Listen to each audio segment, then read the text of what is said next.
Estaba paralizado, justo en la entrada de mi taller.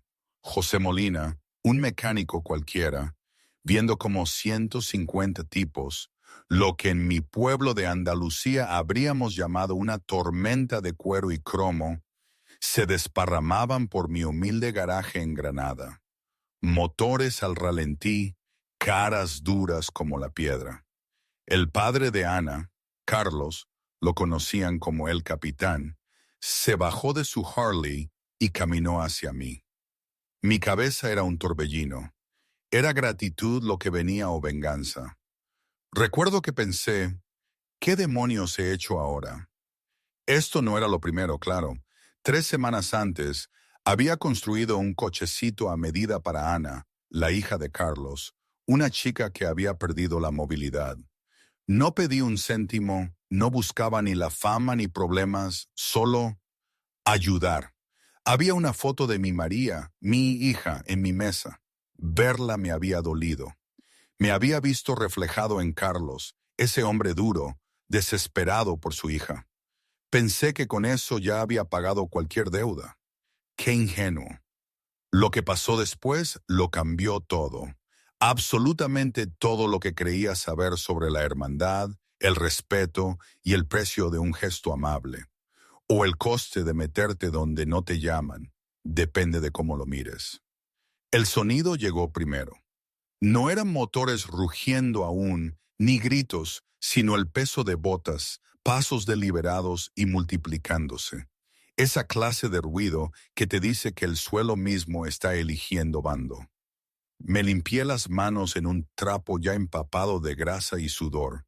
Por un segundo fugaz, pensé en fingir que no había oído nada. Pero el estruendo engulló el taller, presionó desde todas las direcciones y la verdad me golpeó con fuerza. Esto estaba pasando, aquí y ahora. La puerta enrollable estaba medio abierta cuando las primeras motos silenciaron sus motores. El calor se precipitó con el olor a gasolina y cuero. Las sombras se amontonaron sobre otras sombras hasta que la luz de la tarde casi desapareció. Hombres llenaron el espacio fuera del garaje en un círculo que se estrechaba. Chalecos negros marcados con alas y calaveras, caras ilegibles, posturas extrañamente calmadas, como si lo hubieran practicado. 150 ángeles del infierno, no de paso, no perdidos. Habían venido aquí, a mi taller de un pueblo de Granada, a propósito. Me quedé helado junto al elevador, el corazón golpeándome tan fuerte que me pregunté si se me notaba a través del mono. La boca se me secó. Las herramientas en la pared detrás de mí vibraron cuando otra ola de motos se apagó. Conté sin querer. 10, 20, 50. Perdí la cuenta antes de que dejaran de parar. Eran demasiados. Suficientes para borrar el taller del mapa si quisieran. Suficientes para borrarme a mí. Este lugar había sido mi mundo entero durante años.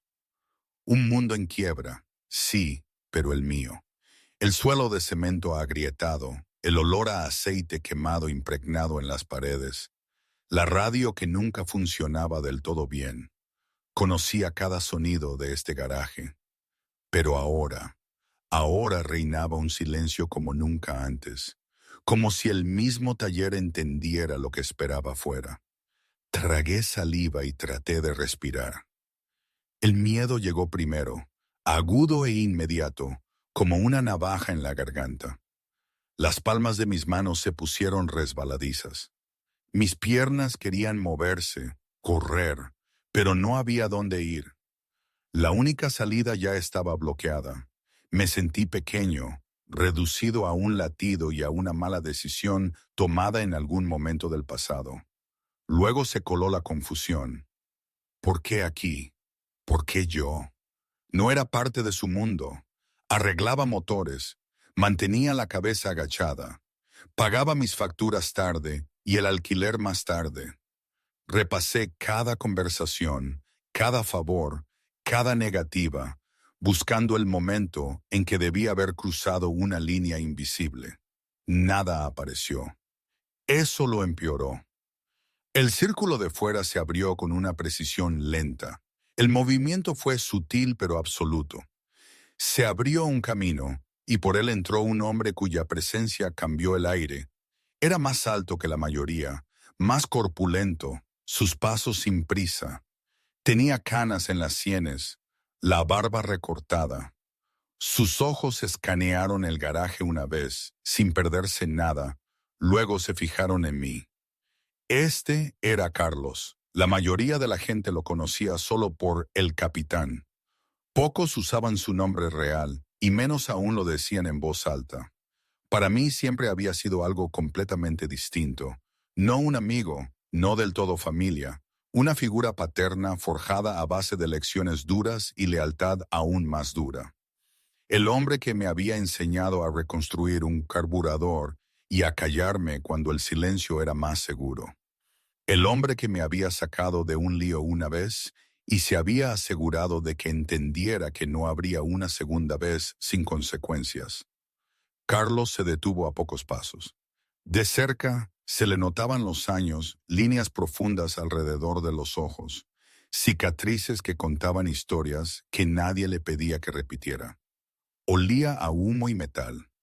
Cuando habló, fue bajo, casi suave. José, dijo, como si fuera una vieja costumbre. El sonido de mi nombre resonó más fuerte que cualquier amenaza. El miedo cambió, se reformuló. La confusión se agudizó. Si Carlos estaba aquí, esto no era casual. Esto era deliberado. Esto era personal. Abrí la boca, luego la cerré. Las palabras me parecían peligrosas. En vez de eso asentí, un pequeño gesto instintivo de respeto. Carlos miró más allá de mí, al garaje, al elevador, al motor a medio terminar, esperando piezas que yo aún no podía permitirme. Un destello de algo cruzó su rostro. No enfado, no piedad, reconocimiento. «Has estado ocupado», dijo Carlos. Me obligué a respirar. El pulso me retumbaba en los oídos. Quería preguntar de qué iba esto. Quería decir que no entendía.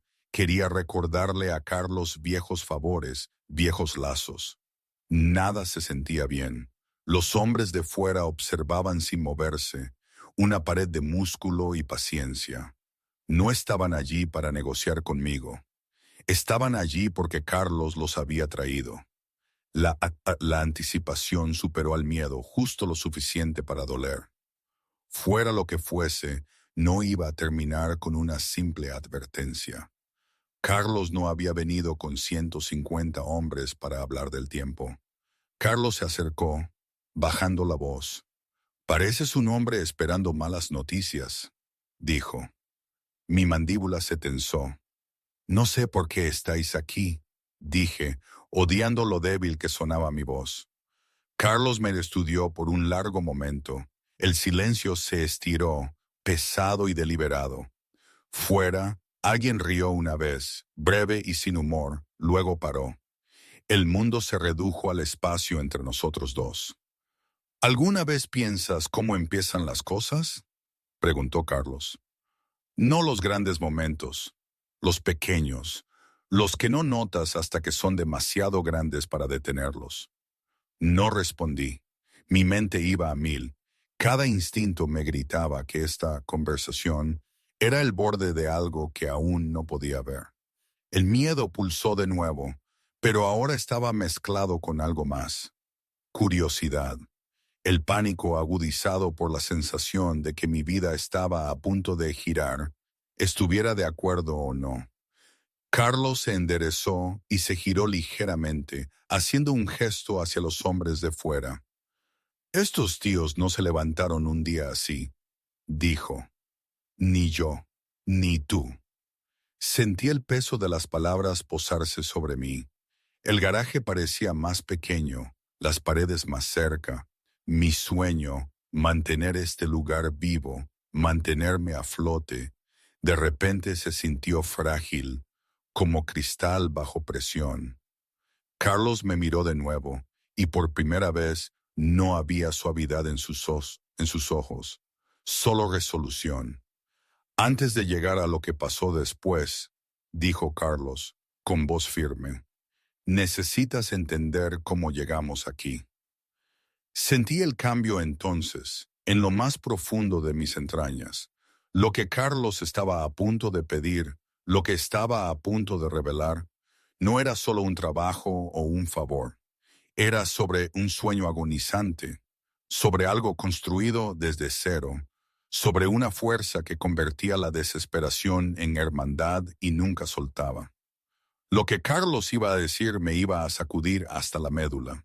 Pero primero, la historia de cómo un sueño moribundo se convirtió en una fuerza imparable de hermandad.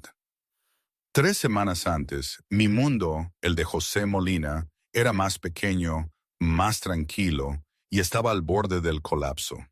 Tenía 34 años y me sentía más viejo casi todos los días. El taller en un pequeño pueblo cerca de Granada era mi herencia y mi carga. Una caja estrecha de cemento que olía a aceite, óxido y viejas promesas. Alguna vez había estado lleno de vida, de clientes y risas y motores que significaban dinero. Ahora cojeaba, igual que yo. Un trabajo honesto. Eso decían todos de José. El tipo de mecánico que arreglaba solo lo que estaba roto y cobraba solo lo justo.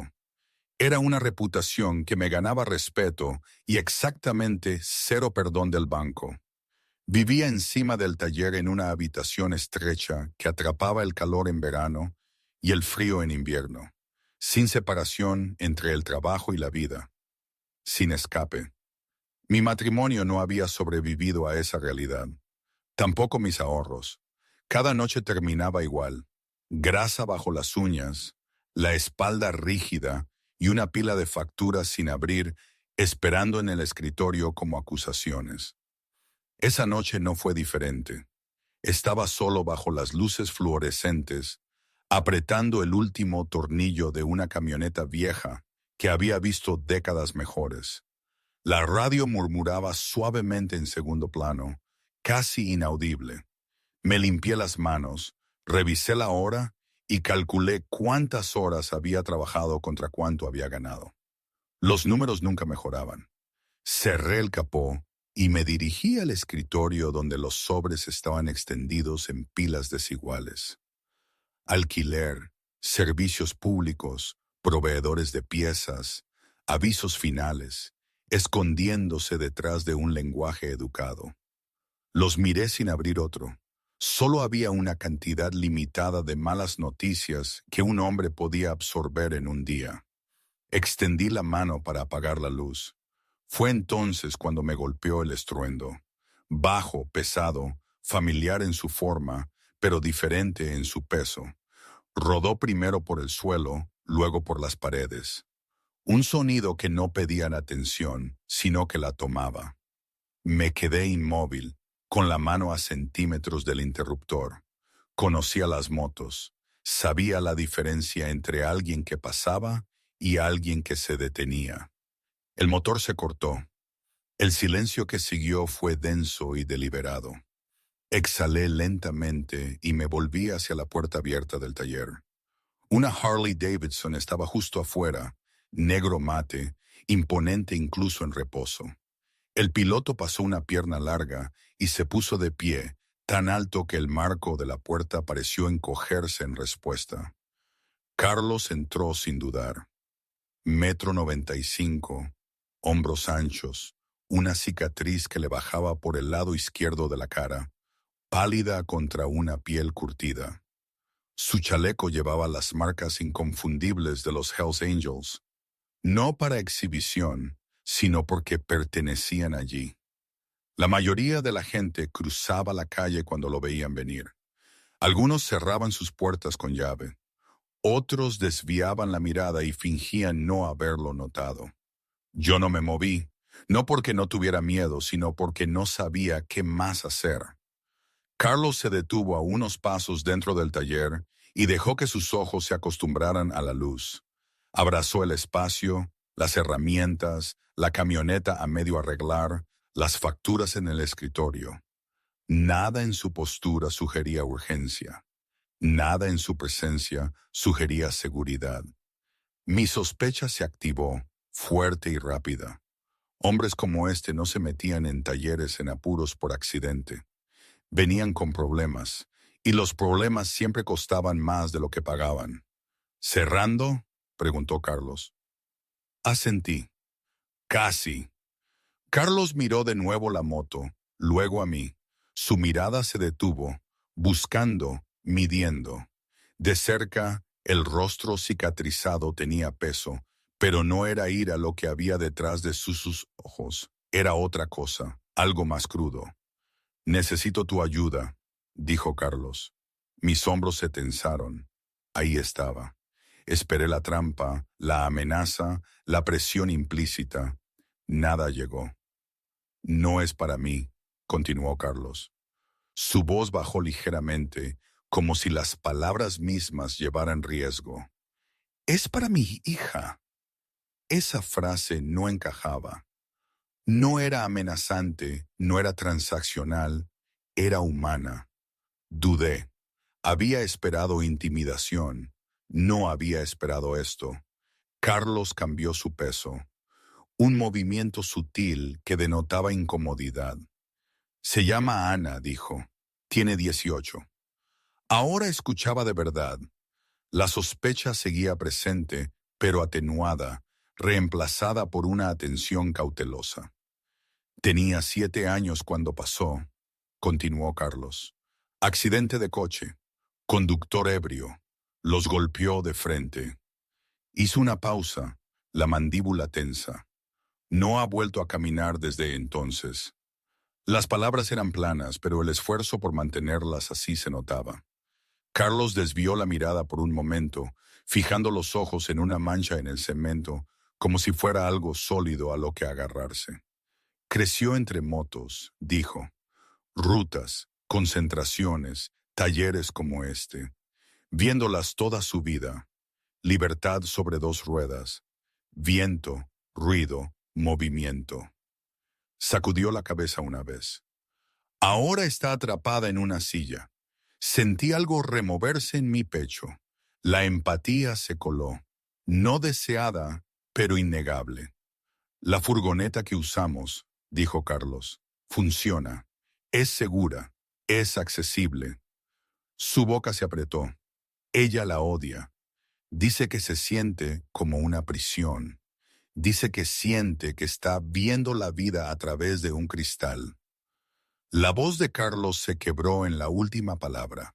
Solo una fractura, rápidamente controlada, pero suficiente. No pide mucho, dijo en voz baja. Nunca lo ha hecho, pero me dijo algo el mes pasado. Tragó saliva. Dijo que solo quiere sentirse viva. No le interrumpí. No pude. Ahí es donde entras tú, dijo Carlos, finalmente volviendo a mirarme a los ojos. Quiero que le construyas algo. Un mini coche a medida, bajo, estable, algo que pueda manejar con controles manuales, algo que pueda conducir ella misma. La petición flotaba en el aire, pesada e improbable. Lo miré fijamente. De todas las cosas que había esperado escuchar, esto no estaba en la lista. No era una extorsión, no era un favor, no era una amenaza disfrazada de cortesía. Un padre pidiendo a otro hombre que le ayudara a darle un trozo de libertad a su hija. Sé que no es sencillo, dijo Carlos. Sé que no es barato, y sé que podrías decir que no. Miré al hombre que tenía delante. Realmente lo miré esta vez. Más allá del chaleco, más allá de la reputación, más allá del miedo que había brotado en el momento en que la moto se detuvo. Lo que vi fue agotamiento. Amor desgastado por años de impotencia. Un hombre endurecido reducido a una necesidad. No podía imponerse por la fuerza. La sospecha se desvaneció. La empatía ocupó su lugar, seguida de algo más profundo. Conexión. Pensé en las facturas de mi escritorio. El taller apenas sobrevivía. El riesgo de decir sí a un proyecto que podría enterrarme si salía mal. Pensé en Ana, una chica que había visto el mundo moverse sin ella. Carlos esperó, sin presión, sin amenazas, solo un padre de pie en un taller, pidiendo ayuda que no podía encontrar en ningún otro sitio. Asentí lentamente una vez. No tenía ni idea de que esta decisión, tomada en un taller tranquilo una tarde-noche, traería un ejército a mi puerta. No respondí de inmediato. El taller se sintió más pequeño después de que Carlos me hizo la petición, como si las paredes se hubieran inclinado para escuchar. Mis ojos se desviaron del hombre y se posaron en mi escritorio, en el familiar caos de mi vida al descubierto. Avisos de pago atrasado, la pantalla de un móvil rajada que vibraba con otra llamada perdida, un recibo de un compresor que tosía más de lo que funcionaba. No podía permitirme un proyecto personal. No podía permitirme trabajar gratis. Apenas podía mantener las luces encendidas. Me pasé una mano por el pelo y exhalé lentamente, tratando de calmar el ruido en mi cabeza. Decir sí significaba riesgo. Decir no significaba seguridad, al menos la ilusión de ello. Había aprendido por las malas que las buenas intenciones no pagan el alquiler. Luego mis ojos se toparon con la foto. Estaba metida en la esquina del escritorio, con los bordes gastados. Una niña de 12 años con mis ojos y una sonrisa torcida. María, mi hija, ahora vivía con su madre, a unas pocas ciudades de distancia. La veía los fines de semana cuando el dinero para la gasolina y el orgullo me lo permitían. Este año no había podido pagarle su regalo de cumpleaños. Le dije que llegaría tarde, que estaba en camino. Ella dijo que no importaba. Eso me había dolido más que si se hubiera enfadado. Miré de nuevo a Carlos. La comparación me golpeó de repente, fuerte e innegable. Vidas diferentes, elecciones diferentes, el mismo dolor. Un padre frente a otro hombre, tratando de averiguar cómo dar a sus hijos algo que el mundo había decidido retener. Tratando de arreglar lo que no se podía arreglar con músculo o dinero. La decisión se instaló en mi pecho antes de que mi mente pudiera discutirla. Lo haré, dije. Carlos no se movió, no sonrió, solo escuchó. Pero no puedo prometer nada extravagante, añadí. Lo construiré seguro, lo construiré bien. Eso es todo lo que puedo garantizar. Por primera vez desde que había entrado, los hombros de Carlos bajaron una fracción. El alivio cruzó su rostro antes de que lo contuviera de nuevo. Eso es suficiente, dijo. A partir de esa noche, el taller no volvió a dormir. Trabajaba fuera de horario, luego toda la noche, alimentado por café barato y una terquedad inquebrantable. Jazz sonaba bajo en la radio, constante e imperfecto, un ritmo que encajaba con el trabajo. Bosquejaba diseños en el reverso de facturas y viejos manuales, borrando y volviendo a dibujar hasta que la idea empezó a tomar forma. No un juguete, no un truco, algo real, algo que pudiera llevar peso y dignidad. Las mañanas las pasaba en desguaces, con las manos negras de grasa mientras buscaba piezas que todavía tuvieran vida. Columnas de dirección, chasis, cualquier cosa que pudiera cortarse, reelaborarse, renacer. Llamé a favores que había olvidado que aún tenía, cambiando arreglos de frenos y reconstrucciones de motores por piezas y paciencia. Discutí con proveedores. Regateé, improvisé. La construcción me costó cada paso. Los controles manuales a medida requirieron 3 intentos antes de que se sintieran correctos. La dirección necesitaba modificaciones para reducir la resistencia sin sacrificar el control. El asiento tuvo que ser moldeado, ajustado una y otra vez hasta que sujetaba sin atrapar. Cada solución revelaba otro problema. Cada problema Amenazaba con empujarme más allá de mis límites. Por la noche, solo bajo las luces zumbantes, pensaba en Ana, una chica que había observado el movimiento desde la barrera. Pensaba en María, en las cosas que quería darle y no podía. Pensaba en la libertad, en lo fácil que la gente la daba por sentada hasta que desaparecía. Saltaban chispas mientras soldaba hasta altas horas de la noche. El olor a metal caliente se pegaba a mi ropa. Las tazas de café vacías se multiplicaban en el banco de trabajo. Mi cara se hundía por el agotamiento, pero mis manos se mantenían firmes. Esto ya no era solo un trabajo, era una promesa. Carlos empezó a pasarse 2 veces por semana.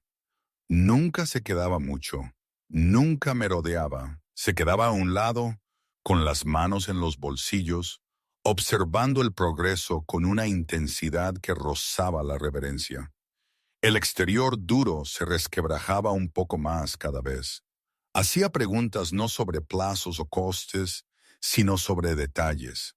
¿Cómo se sentirían los controles? ¿Qué bajo iría el asiento? ¿Qué tan rápido podría ir sin ser peligroso?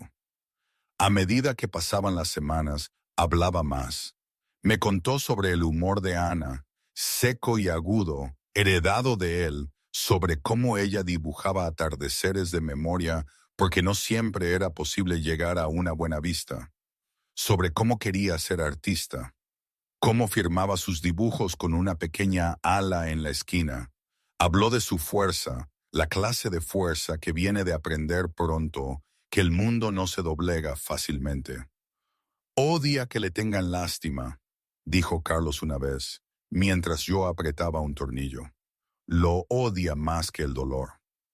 Asentí. Yo lo entendía. Una noche, cuando la construcción se acercaba a su fin, Carlos rompió el silencio con una pregunta que claramente había estado esperando. «Le estás dando algo que los médicos dijeron que nunca tendría», dijo. «¿Por qué?» No levanté la vista de inmediato.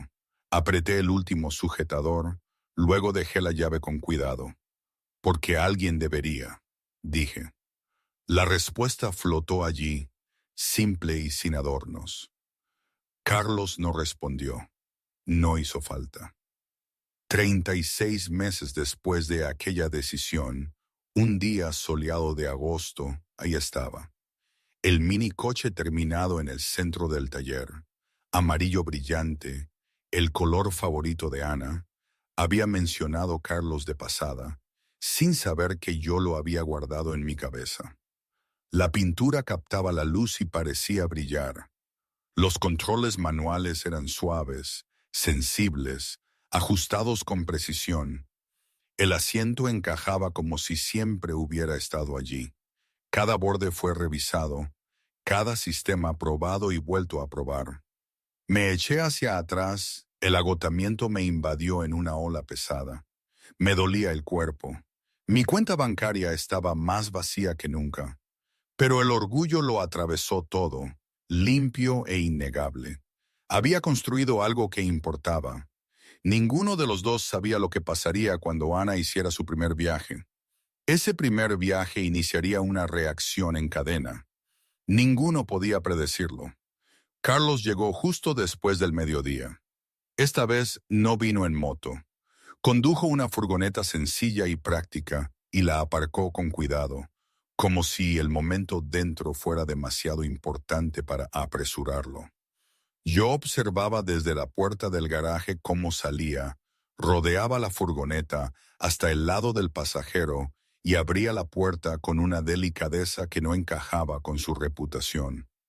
Ana emergió lentamente. Mi primera impresión no fue la silla de ruedas, fueron sus ojos. Oscuros, alerta y mucho más viejos de lo que 18 años deberían tener derecho a ser. Ojos que habían aprendido pronto a medir la decepción antes de que llegara. Era menuda, el pelo oscuro recogido sin cuidado, los hombros cuadrados como una armadura que llevaba por costumbre. Miró el garaje, luego a mí, luego a Carlos. «¿Esto es?», preguntó, cruzando los brazos fuertemente sobre el pecho. Otro proyecto de lástima. Las palabras eran cortantes, practicadas, una defensa perfeccionada a lo largo de años de sonrisas bien intencionadas y promesas vacías. No me inmuté, me acerqué y me agaché ligeramente para estar a su altura. Sin lástima, dije con calma. Solo pensé que tal vez te gustaría conducir. Ella resopló, poco convencida, y avanzó unos metros por su cuenta. Su mirada recorrió el espacio, casual, cautelosa, lista para descartar lo que esperara dentro. Entonces lo vio. El amarillo le llamó la atención primero. Brillante sin ser infantil, audaz sin disculpas. El minicoche estaba centrado en el garaje. Líneas limpias, perfil bajo, inconfundiblemente real. No un juguete, no un añadido. Ana se quedó inmóvil. Sus brazos se relajaron. Le faltó el aliento por un segundo. Entonces su cara cambió de una manera que me golpeó más fuerte que cualquier gracias que pudiera haber dicho. El escepticismo se derritió. Las defensas cayeron. Lo que los reemplazó fue asombro, puro y sin filtros. Sonrió. No una sonrisa educada, no una cautelosa.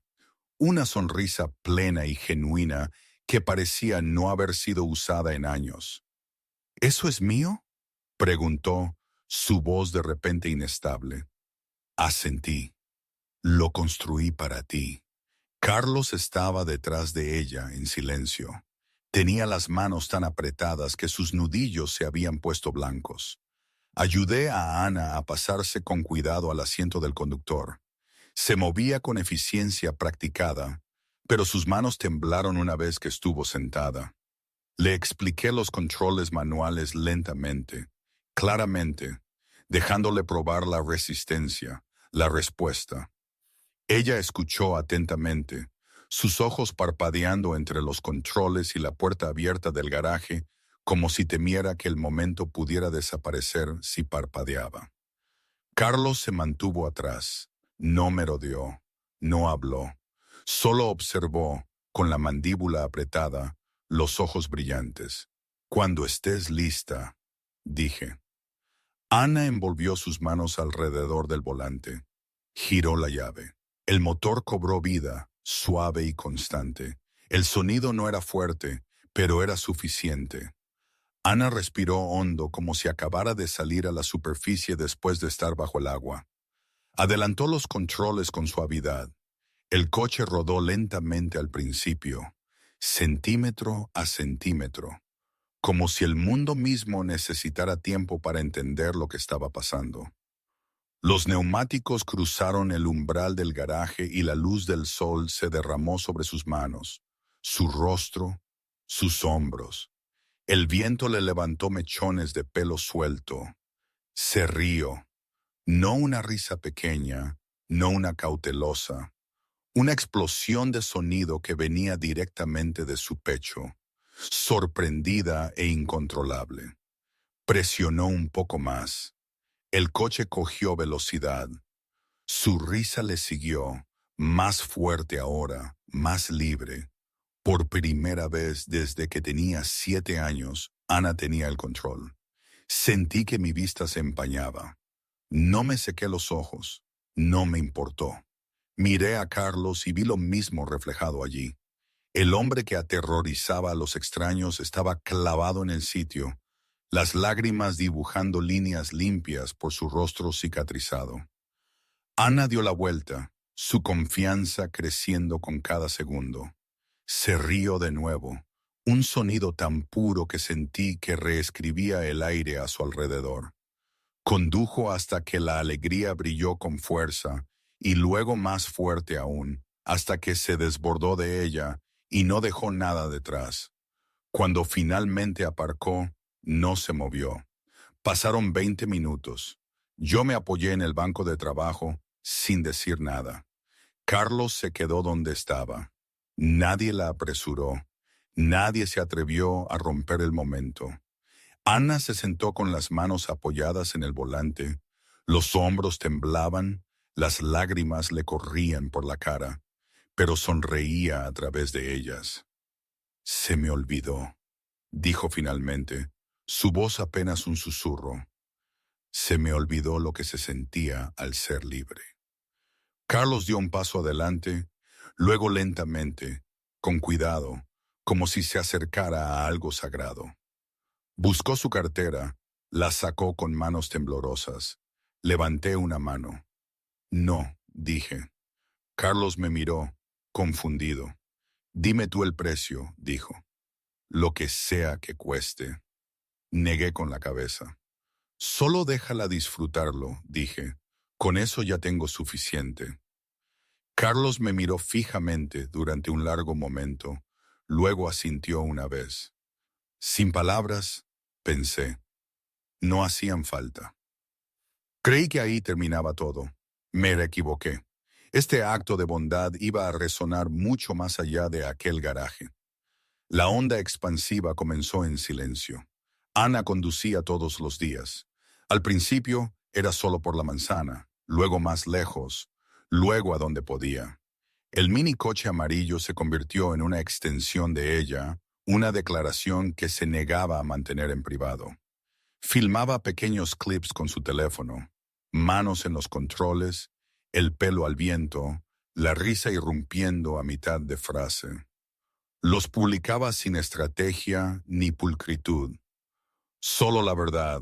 La gente se dio cuenta. La comunidad motera local fue la primera en darse cuenta. Motoristas que la habían visto observar desde la barrera durante años la vieron de repente moverse, dominando la carretera a su manera. Los comentarios inundaron los videos, crudos e inmediatos. ¿Quién construyó esto? ¿De dónde salió? ¿Cómo conduce? Mi primo puede conseguir uno. Ana respondió a algunos. Carlos respondió a otros. La historia salió a la luz pieza a pieza, despojada de drama y ego. Un mecánico en Granada, un pequeño taller sin contratos, sin patrocinadores, sin pago exigido, solo un hombre que construyó algo porque importaba. Carlos contó la historia completa en una reunión del club. No la adornó, no hizo falta. Habló llanamente, como los hombres como él lo hacían cuando la verdad era suficiente. Habló de la cara de Ana cuando vio el coche, de su risa, de mí negándome el dinero, de cómo yo había dicho, solo déjala disfrutarlo. La sala se quedó en silencio. Luego empezaron las preguntas, no sobre el coste, no sobre la logística, sino sobre el hombre. La noticia viajó como siempre lo hacía en ese mundo. Rápida, directa e imposible de detener. Otros capítulos oyeron. Primero Andalucía, luego Murcia, luego Valencia. Diferentes casas club, la misma reacción. Respeto, curiosidad, una comprensión compartida de un código que no necesitaba explicación. Un detalle importaba más que todos los demás. Yo no había pedido nada. Mientras la historia cobraba alas y cruzaba límites provinciales, yo volví al trabajo. El taller volvió a su ritmo habitual. Cambios de aceite, arreglos de frenos, motores que tosían antes de cooperar. Las facturas no se detuvieron. El alquiler no se volvió más amable. Me preocupaba por las mismas cosas de siempre. No revisaba mucho las redes sociales. No veía los videos de Ana a menos que ella me los enseñara en persona. Entonces empezaron las visitas. Una moto aparcaba, un motorista entraba, grande, silencioso, indescifrable. ¿Usted es José Molina?, preguntaban. Asentía, cauteloso. El hombre me estrechaba la mano una vez, firme y deliberado. Luego se daba la vuelta y se iba sin decir otra palabra. Volvió a pasar al día siguiente y al siguiente, diferentes caras, la misma pregunta, el mismo apretón de manos. Yo no lo entendía.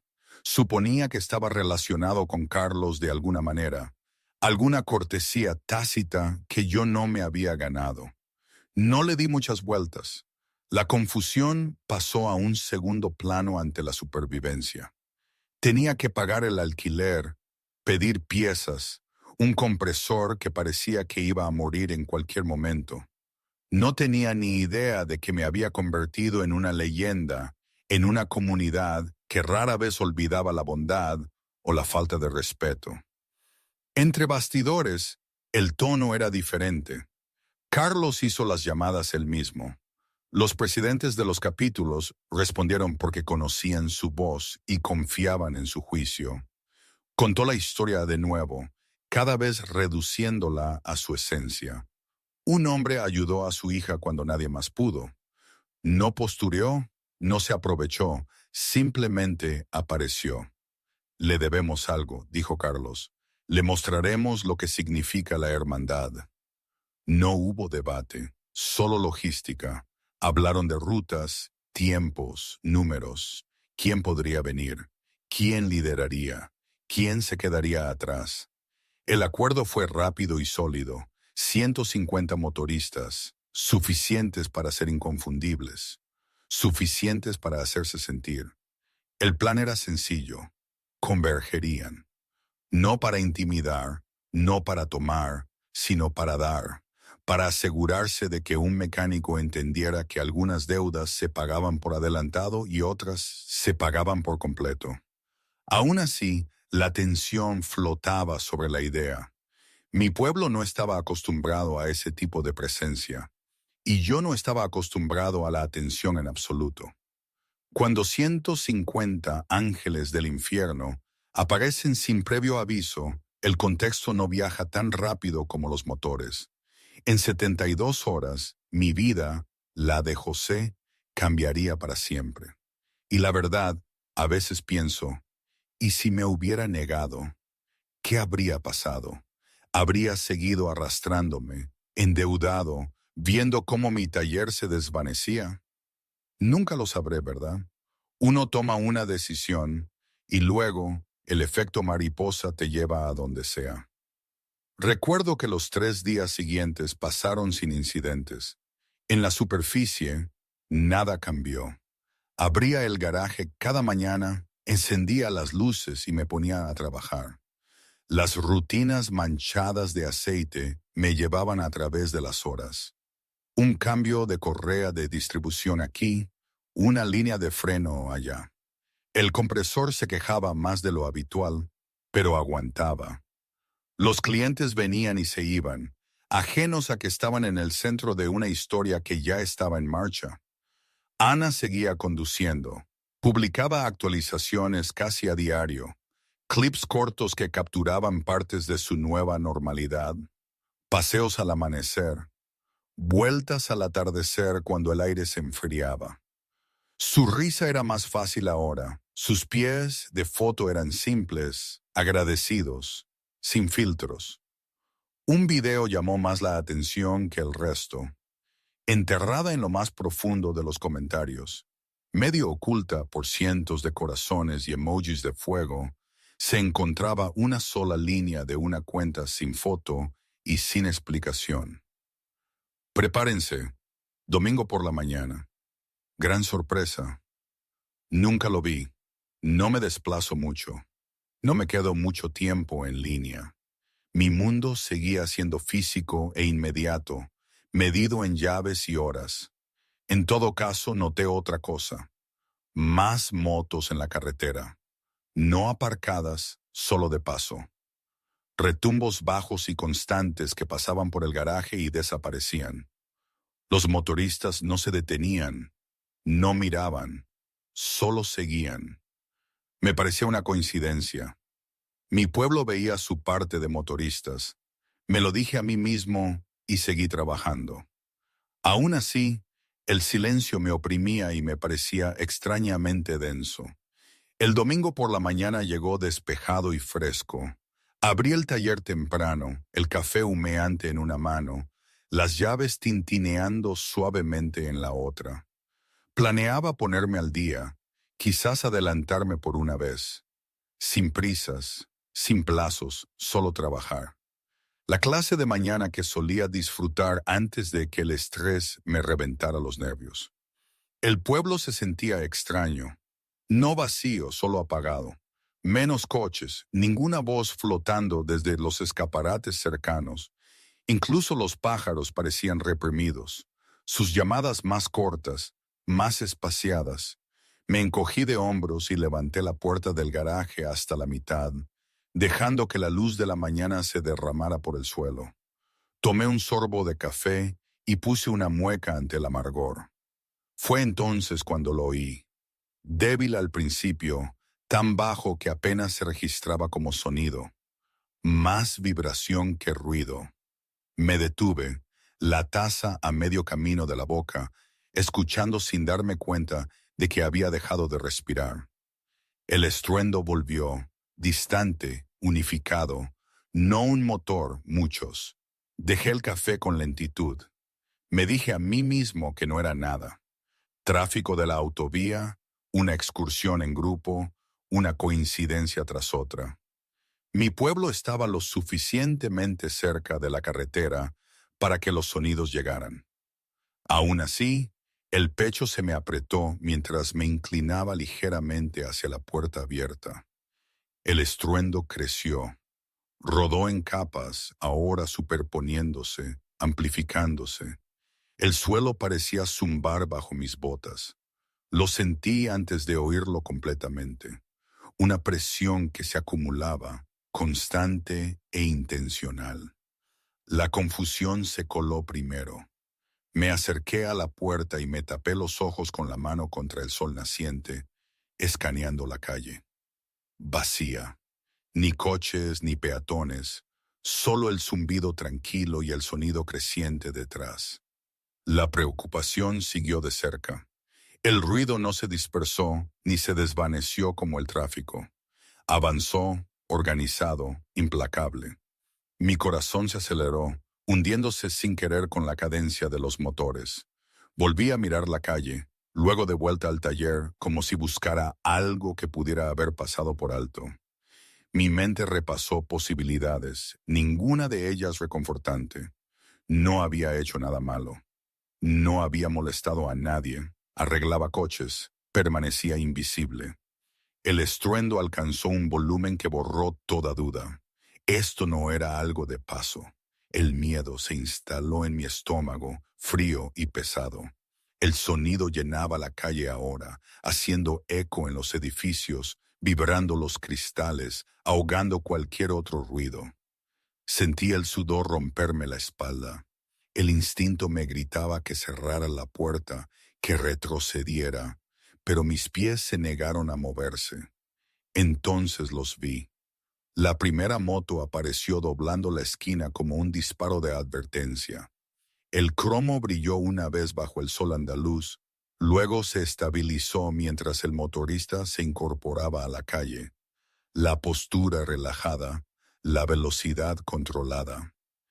El sonido era profundo y mesurado, no agresivo, no apresurado. Se me cortó el aliento. Luego siguió otra moto, luego otra. Cada una apareció con la misma precisión, el mismo espaciado, la misma intención inconfundible.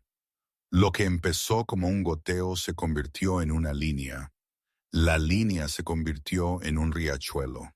El riachuelo se ensanchó, se hizo más denso hasta que se tragó la calle entera. El sonido se transformó. Ya no eran motores individuales. Era una única presencia masiva. Un río de poder avanzando en formación disciplinada. 150 ángeles del infierno moviéndose como un solo cuerpo.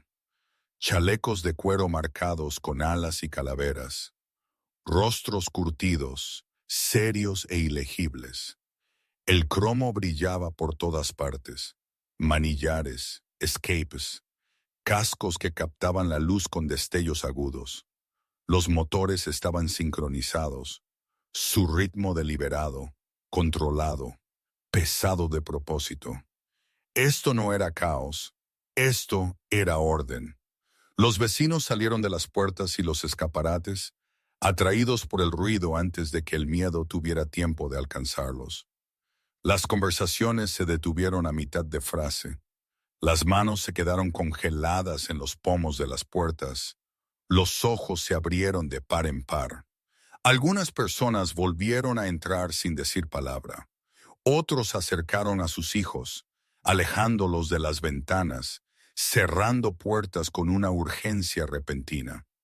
Estaba helado en la entrada de mi garaje, una llave inglesa todavía apretada en mi mano como un talismán inútil. El corazón me golpeaba tan fuerte contra las costillas que me dolía. La boca se me secó. Mi mente se adelantaba al momento, buscando explicaciones, salidas, cualquier cosa que diera sentido a lo que estaba viendo. Las motos no redujeron la velocidad hasta que llegaron a mí. Luego se dispersaron. La formación se rompió suavemente, practicada y precisa. Los motoristas se separaron y rodearon el garaje desde todos los ángulos. El sonido envolvió el edificio, presionó por todos lados, los neumáticos se detuvieron en perfecta simetría, las ruedas delanteras alineadas, el espacio medido y reclamado. Sentí que las paredes se cerraban. ¿Qué he hecho? La pregunta me gritó en la cabeza más fuerte que los motores. Mis pensamientos se atropellaban, agudos y aterrorizados. ¿Es por Ana? ¿Salió algo mal? ¿Alguien resultó herido? ¿Crucé una línea que no sabía que existía? Busqué respuestas en las caras y no encontré ninguna. Los motores se apagaron de repente. El silencio que siguió fue peor que el ruido. Súbito, absoluto, inquietante. Resonó en mis oídos, dejándome expuesto y temblando. 150 hombres permanecían de pie junto a sus motos, inmóviles y vigilantes, cada ojo fijo en el garaje, en mí. Tragué saliva con fuerza. Apreté la llave inglesa hasta que me dolieron los nudillos. Las piernas me pesaban, poco fiables. El instinto me gritaba que me moviera, que hiciera algo, cualquier cosa. Pero mi cuerpo se negó a cooperar. Entonces un hombre se bajó. Carlos. Se bajó de su moto con una facilidad pausada y se enderezó, imponente incluso entre hombres que ya eran más grandes que la vida misma. Su rostro estaba serio, indescifrable, tallado en piedra y sombra. Por un momento, simplemente se quedó allí, dejando que el peso de la escena se asentara. La multitud se abrió a su paso, no bruscamente, no con fuerza. Se abrieron como una ola, los motoristas se hicieron a un lado en un reconocimiento silencioso, creando un camino claro desde la calle hasta la puerta del garaje. Las botas golpearon el pavimento con pasos lentos y medidos. Cada uno parecía resonar dentro de mi pecho. Luchar o huir. El instinto brotó, crudo e inútil. Mi mente repasó opciones imposibles. ¿Debería hablar primero? ¿Disculparme por qué? ¿Correr? No había a dónde ir. El garaje detrás de mí se sentía como una trampa ahora. La puerta abierta, un foco. Carlos se detuvo a 1 metro de distancia, lo suficientemente cerca como para que pudiera ver cada línea de su rostro, cada cicatriz, cada año ganado con esfuerzo, lo suficientemente cerca como para oler a cuero, aceite y polvo de carretera. El hombre que una vez me había pedido ayuda en voz baja, ahora estaba a la cabeza de un ejército. Mi corazón martilleaba tan fuerte que estaba seguro de que Carlos podía oírlo. El pueblo contuvo la respiración. Lo que Carlos dijera a continuación lo cambiaría todo. Los siguientes 60 segundos reescribirían mi futuro. El silencio se rompió con un solo nombre. José Molina. La voz de Carlos llegó hasta el garaje y más allá, firme y sin esfuerzo. No era alta, pero no necesitaba serlo. Cada hombre presente la oyó claramente. También la oyó cada persona que observaba desde detrás de las ventanas y los marcos de las puertas. Me estremecí al oír mi nombre salir de la boca de Carlos de esa manera. El pulso me retumbaba. Mi mente aún estaba preparada para el impacto, para consecuencias que todavía no entendía. Hace 3 semanas, continuó Carlos, dando un lento paso adelante, hiciste algo que nadie más haría. Mi agarre en la llave inglesa se apretó, mi mandíbula se tensó. Le devolviste la vida a mi hija. Las palabras me golpearon de lado. No era lo que esperaba, ni de lejos. No pediste dinero, dijo Carlos. No pediste reconocimiento, no pediste nada. Sentí que todos los ojos de la multitud estaban ahora sobre mí. La confusión parpadeó en mi rostro, clara y sin protección. Negué con la cabeza ligeramente, como si intentara despertarme. En nuestro mundo, continuó Carlos, eso es raro. Hizo una pausa, dejando que el peso de eso se asimilara. Eso es sagrado. Un murmullo recorrió la multitud. No era ruido, era acuerdo. Carlos levantó una mano y hizo un pequeño gesto. 2 motoristas se adelantaron, llevando una pesada bolsa de lona. La colocaron suavemente en el suelo de cemento frente a mí y retrocedieron sin decir palabra. Me quedé mirándola fijamente. «Ábrela», dijo Carlos.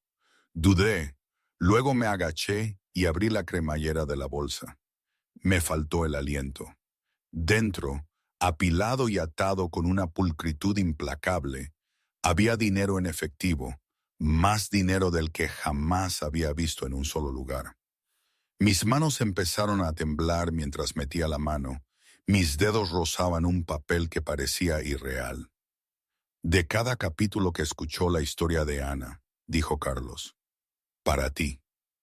No podía hablar. Abrí la boca, pero no salió ningún sonido. Levanté la vista, los ojos muy abiertos, buscando en las caras alguna señal de que esto fuera un error. Son 50.000 euros, añadió Carlos con calma, sin condiciones. Mi vista se empañó. Cerré la bolsa lentamente, como si me moviera demasiado rápido, pudiera desaparecer. Carlos volvió a levantar la mano. Otro motorista se adelantó y colocó un pequeño juego de llaves en mi palma temblorosa. El edificio de al lado, dijo Carlos. Tuyo, taller ampliado, pagado. Me flaquearon las rodillas. Me sujeté al borde del banco de trabajo, la respiración entrecortada, el pecho oprimido. El garaje se bamboleó a mi alrededor. Esto no es caridad, dijo Carlos, su voz firme. Esto es respeto. Carlos acortó la distancia y colocó una mano pesada sobre mi hombro. El tacto me ancló, cálido y sólido. Tu familia ahora, dijo Carlos. Si necesitas algo, cualquier cosa, llamas. Se giró ligeramente y señaló a los hombres que nos rodeaban. Esta es tu familia. Algo dentro de mí finalmente cedió. El miedo que había dominado mi vida durante años se agrietó y se derramó en lágrimas que no me molesté en ocultar. Me cubrí la cara con una mano y sollocé, con los hombros temblando. En ese momento, cada noche, cada sacrificio, cada fracaso silencioso me invadió a la vez. Pensé en María, en los cumpleaños que había perdido, en la vergüenza que llevaba como una segunda piel, en lo solo que había estado durante tanto tiempo sin admitirlo. Carlos se inclinó ligeramente. Los hombres buenos son raros, dijo en voz baja. Protegemos a los nuestros. Y en ese momento lo entendí. No me estaban rodeando, me estaban adoptando. La formación se disolvió como un aliento contenido finalmente liberado. Los hombres avanzaron. Ya no eran una pared imponente, sino una marea de individuos, cada uno con su propio peso, su propia historia. Las manos se extendieron. Un apretón de manos se convirtió en otro. Agarrar firmemente que duraron más de lo que la cortesía exigía. Siguieron los apretones de hombros. Luego, los brazos me envolvieron en breves abrazos despreocupados que me quitaron el aire del pecho. Las voces se alzaron a mi alrededor. superponiéndose, crudas, sin pulir. Mis hijos tienen parálisis cerebral. Mi hermano está en silla de ruedas después de un accidente. Vi a mi viejo perder su taller después de hacer lo correcto demasiadas veces. No eran confesiones para buscar simpatía, eran declaraciones de hechos, pruebas de un terreno compartido. Escuché, atónito, cómo fragmentos de sus vidas afloraban. Pérdida, lealtad, sacrificio que nunca aparecieron en los titulares. Me di cuenta entonces de que estos hombres entendían el coste de elegir a los demás por encima de uno mismo. Entendían lo que significaba apoyar a la familia cuando habría sido más fácil marcharse. El taller se llenó de movimiento y sonido. Las risas atravesaron la tensión anterior. Alguien me dio una palmada en la espalda con la suficiente fuerza como para hacerme tambalear. Otro me puso una botella fría en la mano sin preguntar. El ambiente pasó de asombro a calidez, de espectáculo a comunidad. Luego, una nota de motor familiar se abrió paso entre el ruido. Las cabezas se giraron. El mini coche amarillo apareció, brillante contra la calle apagada, moviéndose lenta pero confiadamente entre la multitud. Los motoristas se apartaron sin que se lo pidieran. Las sonrisas se extendieron mientras Ana pasaba junto a ellos como si perteneciera allí, porque así era. Se detuvo junto a mí y apagó el motor. Por un momento, nadie habló. Luego llegaron los aplausos, espontáneos y fuertes, pero Ana los hizo callar con una pequeña sonrisa. Con cuidado practicado, aceptó ayuda, se transfirió y se puso de pie con el apoyo de sus muletas. No fue fácil, no fue rápido. Fue deliberado, ganado y firme. Buscó en una pequeña mochila y sacó una hoja de papel doblada. La tomé con manos temblorosas. Era un dibujo. Yo, inclinado sobre un banco de soldadura, las chispas volando en arcos de luz congelados. Las líneas eran confiadas, intencionadas. En la esquina, escrito con cuidado, había 3 palabras: mi héroe. Me rompí de nuevo. Ana me miró, con los ojos brillantes e inquebrantables. Me diste mi libertad, dijo. Ahora tú tienes la tuya. Las palabras calaron hondo, asentándose en algún lugar permanente. Mientras el momento se relajaba, otro hombre dio un paso adelante. Más viejo, curtido. Me extendió la mano. Me llamo Tomás, dijo. Soy contratista. Se la estreché automáticamente. Vamos a reformar ese edificio de al lado, continuó Tomás. Sin cargo, equipo de primera. No lo reconocerás cuando hayamos terminado. Antes de que pudiera responder, otra voz interrumpió. Yo dirijo un distribuidor de piezas de automóviles, dijo un hombre, asintiendo una vez.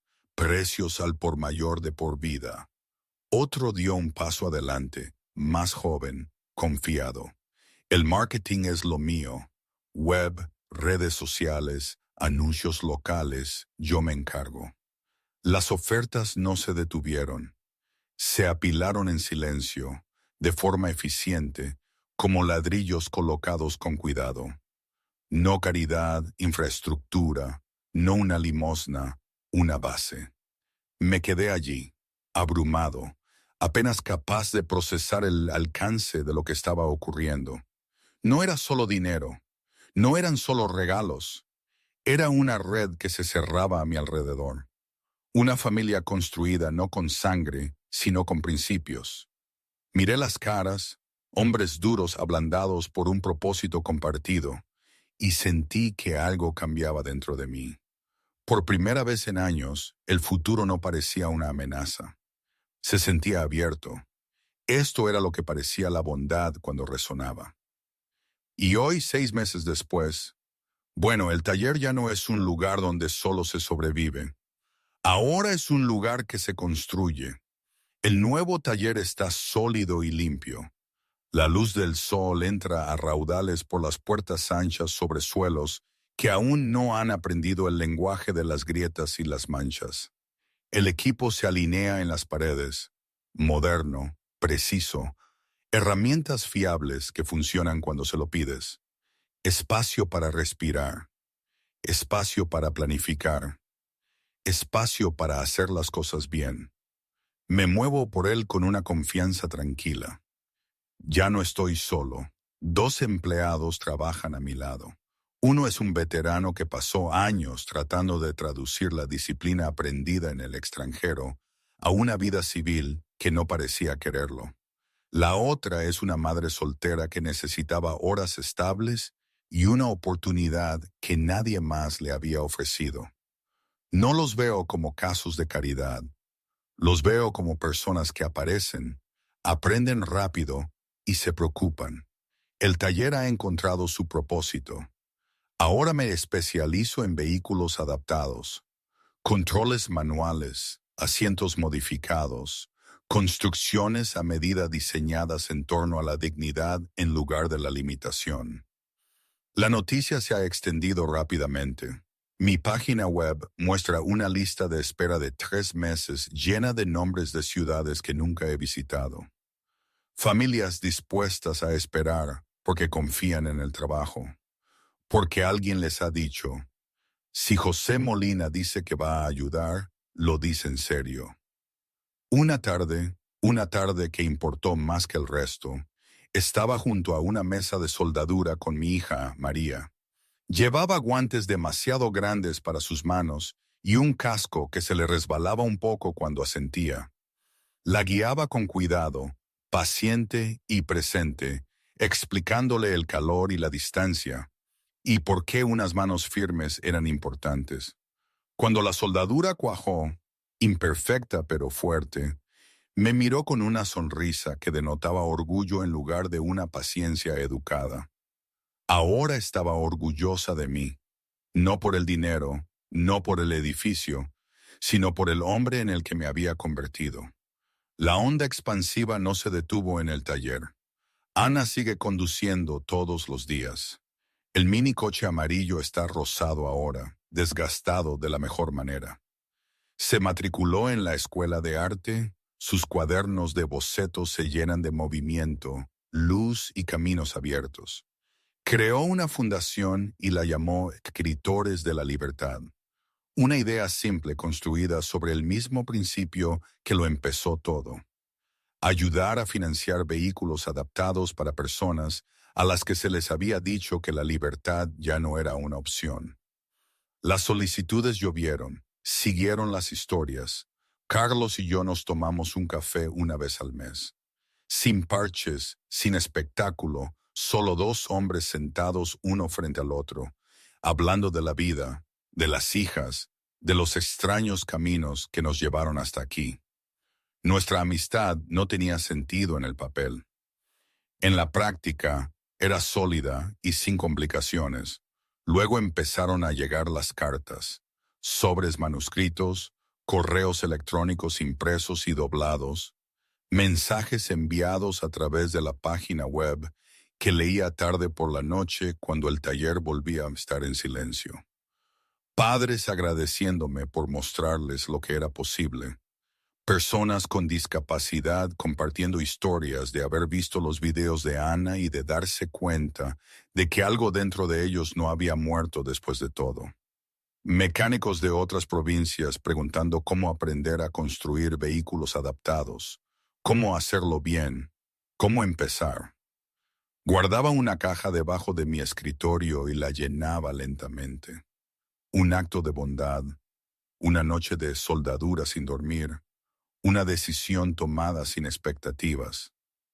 Creó olas que nunca imaginé, y no había terminado aún. Estaba en mi banco de trabajo, las manos apoyadas en el acero marcado que me había llevado a través de los peores y mejores años de mi vida. Mi voz estaba tranquila ahora, con los pies en la tierra, despojada de artificios. Casi dije que no, admití. Estaba arruinado, estaba cansado, tenía miedo. Hice una pausa. Mis ojos se desviaron hacia las herramientas que tenía delante. Cada una ganada, cada una familiar. Tenía todas las razones lógicas para irme, continué. El alquiler estaba vencido. Mi taller apenas se mantenía. No dejaba de decirme a mí mismo que no era el tipo que podía salvar a nadie. Sacudí la cabeza una vez, una sonrisa tranquila asomando por la comisura de mi boca. Pero algo me dijo, solo ayuda, no pienses en lo que vas a sacar de ello, no hagas números, no te protejas por una vez. Me recosté contra el banco. La bondad no es transaccional, dije. No se supone que lo sea. No la haces esperando un retorno, pero de alguna manera el universo lleva la cuenta. Levanté la vista entonces, los ojos fijos. Le di libertad a Ana, pero en realidad ellos me dieron la mía. Libertad de la soledad, de la lucha constante, de sentirme invisible en un mundo que recompensa el ruido en lugar de la decencia. La puerta del taller estaba abierta detrás de mí ahora. Carlos estaba al otro lado del taller, las mangas enrolladas, las manos metidas en el chasis de una nueva construcción adaptada. Sin chaleco, sin ceremonia, solo trabajo. Los dos nos movíamos acompasadamente, pasándonos herramientas sin hablar. La clase de coordinación que solo viene de la confianza construida silenciosamente con el tiempo. Un motor zumbaba afuera. Ana entró rodando, deteniéndose con una confianza practicada.